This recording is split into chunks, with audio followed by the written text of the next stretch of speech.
To मेजवानी recipes. तर आज आपण बघणार आहोत हेल्दी असे खजूर आणि बदामाचे चॉकलेट बॉल्स। हे चॉकलेट बॉल्स करण्यासाठी आपल्याला फक्त 15 मिनिटं लागणार आहेत आणि साहित्यही अगदीच थोडे आहे।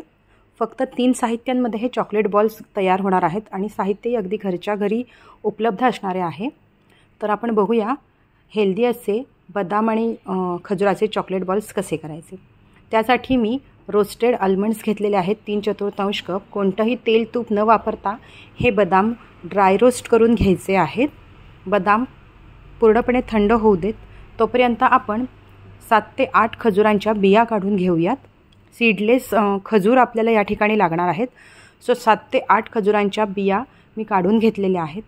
तोपर्यंत बदाम थंड झालेले आहेत। आता त्याची आपण फाईन पावडर तयार करून घ्यायची आहे। त्यासाठी मिक्सरमध्ये मी थंड झालेले बदाम टाकलेले आहेत आणि ह्याची आता एक फाईन पावडर तयार करून घ्यायची आहे। तुम्ही बघू शकता फाईन पावडर तयार झालेली आहे। यामध्ये कुठेही अख्खा बदाम नाही आहे, थोडेफार क्रंचेस चालू शकतात, अदरवाईज तुम्ही गाळणीमध्ये हे गाळून घेऊ शकता। सो फक्त फाईन पावडर तुम्हाला मिळेल, पण मी असंच वापरलेले आहेत कारण थोडेफार ते चांगलं लागतं। त्याच मिक्सरच्या भांड्यात मी खजुराची पेस्ट करून घेतलेली आहे। आता ही खजुराची पेस्ट मी बदामाच्या पावडरमध्ये टाकलेली आहे आणि त्याच्यामध्येच त्या खजुराच्या ओलाव्यामध्येच मी बदामाची पावडर एकजीव करून त्याचा एक असा जास्ती घट्ट नाही आणि जास्ती मऊ नाही असा एक गोळा मळून घेतलेला आहे।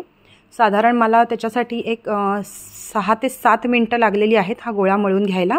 बघू शकता तुम्ही।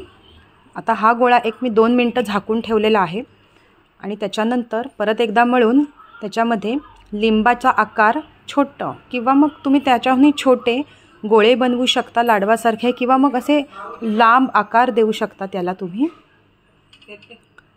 त्याच्यानंतर ह्याच्यात साधारण माझे एक 7 ते 8 गोळे तयार झालेले आहेत मिश्रणाचे, तुम्ही बघू शकता।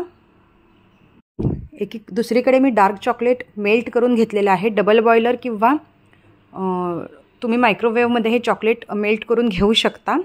त्याच्यामध्ये 1 बाय 1 मी खजूर आणि बदामाचे जे गोळे आहेत ते डीप करून घेतलेले आहेत। तुम्ही बघू शकता सगळे गोळे अशा रीतीने डीप करून घ्यायचे आहेत। सगळीकडून कोट झाले पाहिजेत हे गोळे।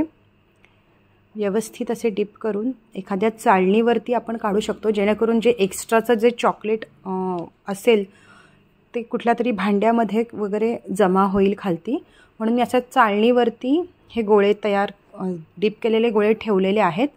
अशा प्रकारे सर्व गोळे डीप करून झालेले आहेत, तुम्ही बघू शकता। हे गोळे मी सेट करण्यासाठी 5 ते 10 मिनिटं बाजूला ठेवून देते।